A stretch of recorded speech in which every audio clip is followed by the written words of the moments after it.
6 million years ago, when the Colorado River cut a channel through layers of rock, it formed what we now call the Grand Canyon. Located in Arizona, on display are layered bands of colorful rock that reveal geologic magic. For centuries, nature lovers from all over the world have come to hike the trails, to feel the vibe, and perhaps to learn something along the way. And on a fateful day last year, today's guest set out on a journey with his fiancée, Katie, and her family. On what was otherwise an ordinary day to enjoy the hike, something terrible happened that turned tragedy into triumph and provided the greatest lesson anyone could have asked for about resilience, healing, and the power of love. As it turns out, this event that occurred on the Grand Canyon that day, it's one of the greatest love stories I've ever heard.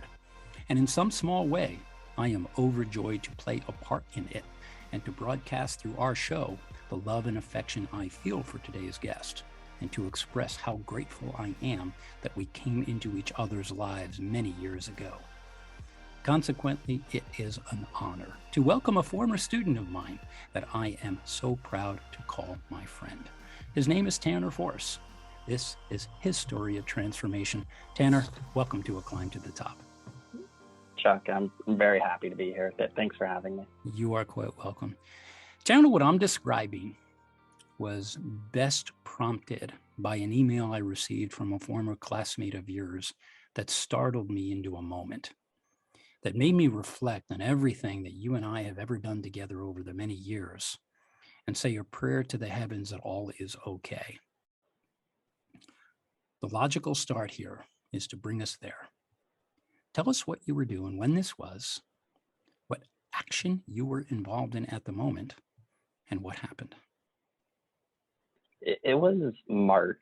So we got engaged in New York about a week before we went up to the Grand Canyon, and we wanted to see our family, who we haven't seen in far too long. So we saw my immediate family for our first week, and then a few days after that, Katie's family came out to the Grand Canyon. It was one of the last days that we were at the Grand Canyon. We set out early in the morning. It was a beautiful day. There was no clouds, and being in the Grand Canyon is spectacular. We headed to the Bright Angel Trail, which is a trail that cuts into the Grand Canyon. Knowing our limits, we didn't want to go far in. We went maybe a half a mile down onto the trail. The trail's packed. There was families. There's people of all different ages on the trail. On our way up, we were hiking in a line. The trail is small in a lot of places. Between 5 to 10 feet wide. So there's not a lot of room to maneuver on the trail. As we hiked in a line on our way out of the Grand Canyon on this trail, we were maybe a quarter mile from the trailhead. So we were very close to the top. Out of seemingly nowhere, there was a crack that occurred, which was a branch breaking off that was hit by a rock that was falling off the cliff. That rock, which we can only assume the size was maybe a little bit larger than a grapefruit, came down and hit me in my head, right above my left eye. It was completely unexpected. The trail was packed, so for one person to get hit, it made sense that someone would have been hit during this. It immediately put me to the trail ground. It knocked me unconscious for about 45 seconds, in which my fiance heard the commotion. She was ahead of me. She turned around and came to see me facing away from her, which was hiding what occurred. Once she was over me, she realized the severity of the event. I came to about a minute after the event occurred, only for a brief moment of consciousness on the trail. I fully regained consciousness and started to realize what was happening later once I was in the hospital, laying in the bed. Hold on, let's sign. Appreciate it, Tanner, but let's stop there. You did regain consciousness, but in order to get you to the hospital to assess what happened to you, there were a few people involved. Bring them into the story. The first person was Katie. Katie immediately came to my attention. She, out of the kindness of a stranger, they gave Katie one of their sweatshirts that they had. She applied that to my head. Also, through some of the screams, there was remarkably there was two off-duty search and rescue individuals who were at the rim of the trail or the top of the canyon that heard it and came immediately down.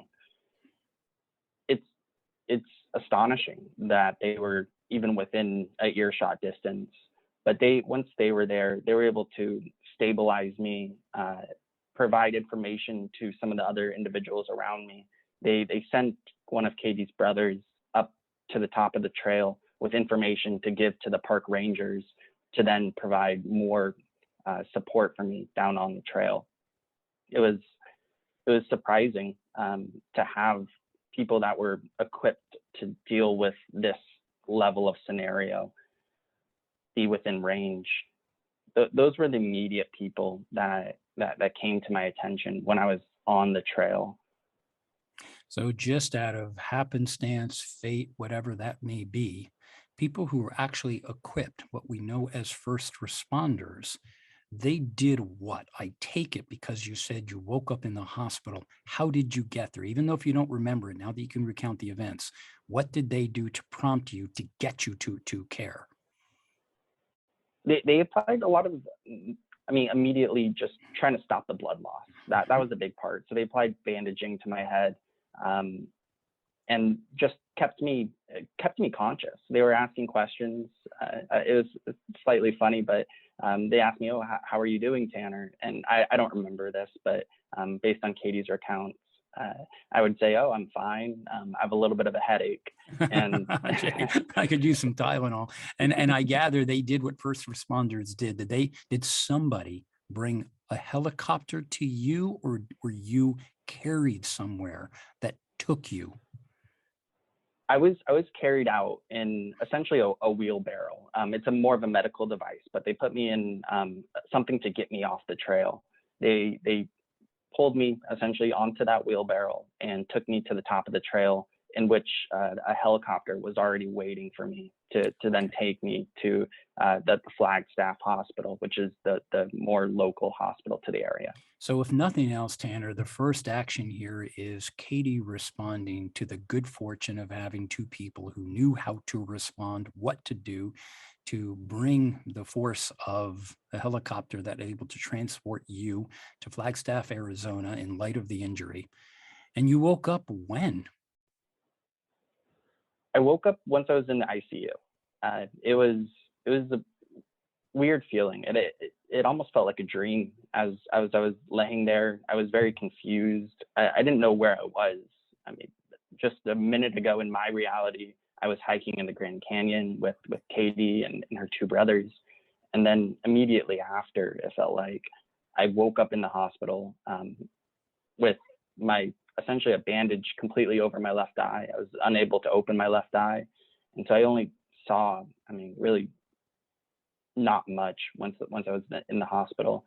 The piece that I really started to realize what was happening, Chuck, was once the nurse mentioned that my family's calling, and I was confused and why are they not here? And why am I not on the trail? Yeah, exactly. And they put my family on essentially a tablet in which they did a video call with them. During that video call, that was the first feeling of that it's going to be okay. Hearing their voices meant so much to me when I was laying in the bed, confused, alone. That was a really remarkable piece. The other side of it is, on all video calls, you can see yourself in kind of a small box at the bottom of the call. Right. I did take notice to that, and I saw that my head was completely bandaged up. And that's when I started to come to the new reality that I'm facing, and the injuries and the severity of these injuries that I'm now going through. Right. So you have a team at a hospital in Flagstaff, Arizona that are trying to quickly assess, diagnose, and determine what is the repair. But your hospital stay did not stop there. What happened and where did you go? It didn't. The Flagstaff Hospital wasn't equipped enough to perform the level of surgery that I needed. I was in Flagstaff in that hospital for maybe 5 hours as they performed some imaging and just general stabilization of my situation that I was in. From there, in really the same time that my family was arriving, um, I actually went on to another helicopter to transfer me to Phoenix, Arizona. And were you And conscious then? Did you know you were on a helicopter heading somewhere else? that was another time, and there's only a few blips, especially in this first 24 hours that I remember. That was another moment when they pulled me off the bed and brought me onto a stretcher or a gurney essentially. And I remember them taking me to the top of the hospital. It was dark, it was cold, and I heard the helicopter. The helicopter was very loud. I remembered some of those feelings. I remember taking off in the helicopter and thinking, in a weird way, how cool it is to be conscious the first time that I've ever been in a helicopter. Hey, this is great. I'm getting a ride to Phoenix, Arizona. Oh boy. Yeah, exactly. And when you arrived, and I want to quickly just get to the diagnosis and the repair, and then I really want to get to the after story, which to me is the love story. Just in summary, then, Tanner, you were completely bandaged, facial damage, teeth, etc. Just explain in general just some of the things that had to occur to accelerate the healing. Yeah, from a damage standpoint, I mean, I broke over 50 or fractured almost 50 different areas within my face and my skull. My teeth were broken, as you mentioned. Yeah. In order to do the surgery, it was a long surgery. So they had a maxillofacial surgeon, someone that operates on your face, who's actually surprisingly in the area. He doesn't always travel to this location, but he was there on that day. Tanner, So everybody that was meant to be there for you was there. Yeah, that's a really true statement, Chuck. And I mean, just thinking back, it brings me such warmth, understanding that even though there is a tough situation, that there is a lot of people there to help me. Then the surgeon he did the at least the initial round of facial repairs to get you healing.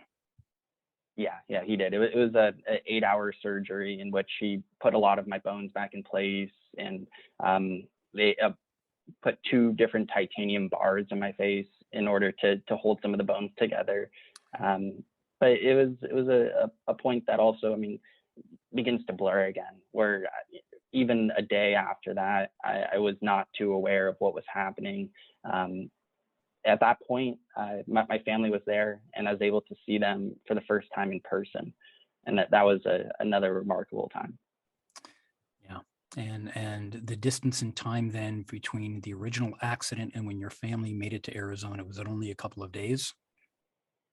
It was about a day. It was about a day. So my immediate family went back to California, and at the point when Katie's family arrived, so they drove overnight to Arizona.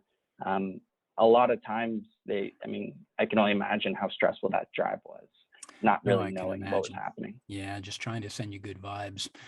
Then your community got wind of what you were going through, and I suspect that first surgery was the first of many procedures. But this is a story of healing. This is a story of love. So first, Tanner, thank you for recounting that event when I stayed close to the story, trying to send good vibes to you. But I also recognize that in the midst of all of this, through all of the social media and all of the accounts that were being written, There was a lot of love and gratitude that was swirling in the airwaves between New York, California, Arizona, and everything in between. As you recount now, you reflect, it's been many, many months since this episode occurred. What did you learn in all of this that had nothing to do with surgical repair? I think the biggest learning point for me was the the relationships that I've developed over, you know, my entire life. All of these people coming together to give me love, to give me support. It really helped me. I valued relationships a lot before too, but having this level of care and people sending me so many messages, some people that I haven't spoken to in years, reaching out to me, sending their love, recounting memories. That was a big piece of learning, of understanding that there's a lot of people in the world that care about each other, and just how important those relationships are, and what they can do to help you when you're in tough situations. Yeah. And Tanner, you and I, to put in context for our listeners, you and I first met in a classroom of mine at Mercy College when you were a senior in high school. And a year later, you came to become an undergraduate, and we had the good joy of being together for the next 4 years, where you were in and out of my classroom. I watched you evolve. I watched you gain a confidence and a conviction and ambition, and I watched your writing skills improve, and I watched your speaking skills improve.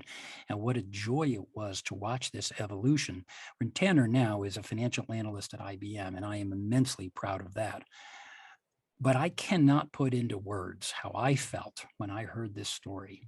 And I started communicating to you and Katie how grateful I was that you were on the path to healing. And as you and I and Katie were communicating, an incredible amount of information was being presented to me. But I think it was obvious from what you're describing, what you learned about the power of love, healing, and friendship. But here's the biggest part. What did you learn about yourself along the way, given the time that you had to heal and to think? There was a lot of times where I felt very alone, even with the amount of support that I had. I felt scared, really not knowing what the future held for me. Right. Going through some of those thoughts, being in the bed, and a lot of times during COVID, there could only be one visitor with me. So some of those more stressful times were times that I reflected on what it takes to get through some of these more difficult times. And I don't claim to be a hero by any means, but the reaching out to people and having people reach out to you are things that I realize that are very important to me. And these relationships, and understanding that there are people that are going through tough times that may be not as explicit as the situation I was in, but could be going through their own battles. One thing that I learned for myself is reaching out to people and giving people love, even when they may not be expressing that they need it, is something that is very important to me now. And having that level of empathy for everybody's unique lives is something that I learned that I really want to hold true to myself and carry forward into my life. Yeah, and I appreciate that. I also want to put on display something in that I think is a product of the modern world. When an event occurs and people are concerned, how are you going to pay for this? What went onto the airwaves, I don't remember, it was GoFundMe. I don't remember what those. Can you explain what people, whether you needed the money or not? We're just so glad you're healing. Explain what people did as it related to their concern that what if Tanner can't pay for it? During the essentially, once I went into surgery, Katie decided to come up with a GoFundMe page, both to communicate the situation I was in, let family and friends know, and then also receive financial support for all the medical procedures and helicopter rides that I was going through. Right. That was one moment when Katie was in the hospital room with me, and she showed it to me for the first time, and it was unreal to see the amount of people giving their whether it's a message or a financial contribution to me.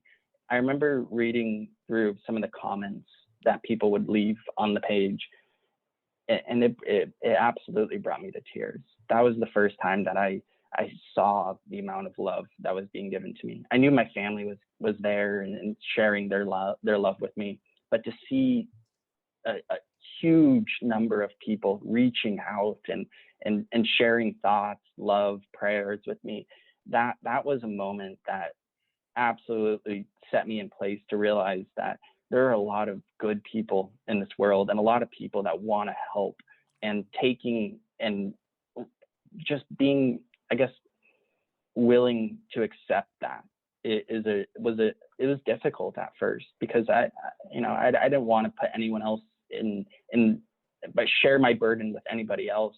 But the people that wanted to do that and give their love to me was absolutely, I mean, it was remarkable to see the amount of contribution from friends, family, colleagues. I mean, everybody really reached out to me. Well, I think even in the community, Tanner, what was so astonishing to me as I was reading all of the accounts, I was beginning first feeling your pain, but I think the love and the gratitude that we felt in reading all of these was now beginning to overcome the pain. And I suspect to you became a function of healing. It was encouraging and motivating to a huge degree. I now had people that were cheering me on to get through this, and that helped get me through some of the more dark or difficult times that I was in. Just knowing that there were more people in my corner that were there to help me get through this. Yeah. That was a moment that transitioned me from the point of, pain into a point of I'm going to get through this. And just to make it tangible, so anyone who ever goes through a circumstance like this can get some perspective, from the time that you went into the hospital to the time that you left that second Arizona hospital and you now stood out of bed and you walked out of that hospital, what was the time period in that? It was just over a week in hospital stays within Arizona.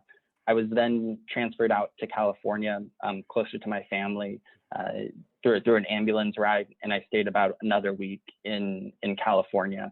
So it was roughly 2 weeks of time that I was away from family. I mean, from a large degree, they were there with me, but it was 2 weeks of duration. Okay. And then throughout your recovery, I'd imagine physical therapy, check-ins, all the things necessary to help the healing post-surgery. It was roughly another 2 months after that. My mother was nice enough, and I mean, she of course wanted to take me back into the home that I grew up in. She cleared out a room and bought me a bed to stay in. That felt good, didn't it? It sure did. It was very nice to be home and to share so much more time with my family than I ever have within the recent years. I'm in New York and they're in California, so many times I don't get to see them more than 2 times a year. So to have every day with them for the next 2 months was another point where it went from this is a bad situation to starting to see some of the good that was coming through. Yeah, indeed. Now, Tanner, speak to the audience. Speak to anyone out there who is feeling pain or feeling like they don't have a support group. What would you say to someone who is ever in the hospital or has been, unfortunately, on the wrong side of a boulder? What would you say to help them? I think one of the most difficult things that I went through was being willing to accept help. I didn't want to accept help.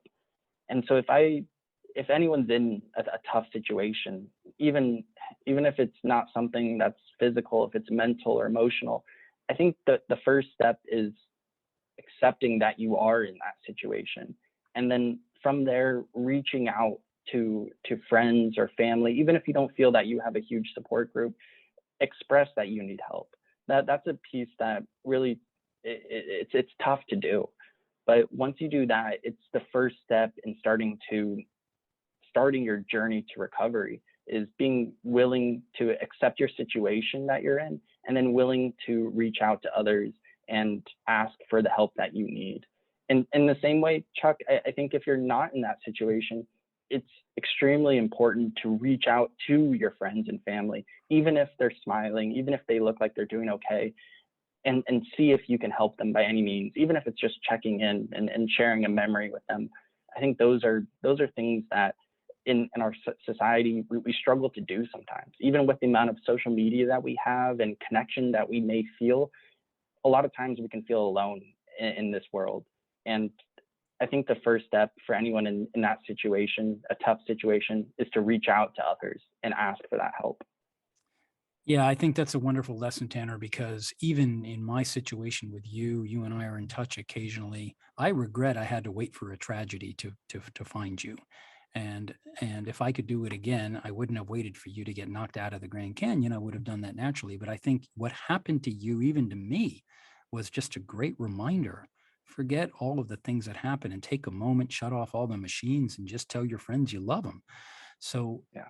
as I thought about that and the lessons and the love that poured out, your point is a good one. We don't have to wait for an event to occur to reach out to someone, even if we don't know what they're feeling. One of the ways to do is to ask. So here we are now, Tanner, and I am incredibly blessed for your friendship. I am so glad to have been able to, like, I think I taught you something, whatever that may be. But what you have taught me, you and Katie, I want to give her a shout out because she kept me and everyone else in touch. And Katie, thank you, as you are a phenomenal communicator anyway, but you really did such a wonderful job in helping us to feel how Tanner felt and helping us to prompt into action anything we can do to assist.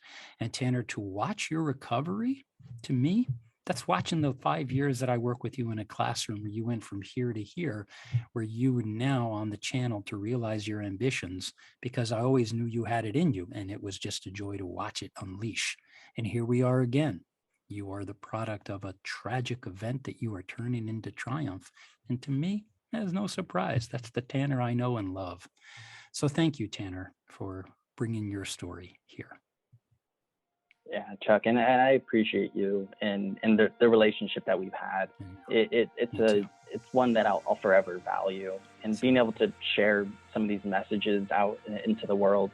I mean, those are things that are also part of the healing process, and I hope that this story motivated somebody. I hope that the story inspired somebody to be the person that is reaching out, or the person that does need the help, to accept it and to move forward with their personal recovery. Yeah, and Tanner is, we've known each other long enough. You know that my own mantra is the joy I have of waking up every day in the service of someone else's happiness and success. And that's why we do this show, because we're trying to reach an audience. There is so much pain out there. Look around, and then you don't have to get hit by a boulder in the Grand Canyon to know you're in pain, and how can we help alleviate that pain? So to all of our listeners, thank you for tuning in as always. I'm Chuck Garcia. You have listened to A Climb to the Top Stories of Transformation. You can hear us on C-Suite, Apple, Spotify, Amazon. On my YouTube channel, please subscribe when you have an opportunity. You can follow us on Instagram and all that stuff, but that is insignificant. What matters are the people in our lives, and the love we give is the love we get. And what Tanner Force has done through the course of his life is just the kindness and generosity, his smarts, his ambition, the love, the feeling that he has in the service of other people at such a young age. To me, if I've taught him that, or he didn't need to learn it from me, but to watch it on display and to think that this is how he goes about his life now, I take tremendous inspiration on that.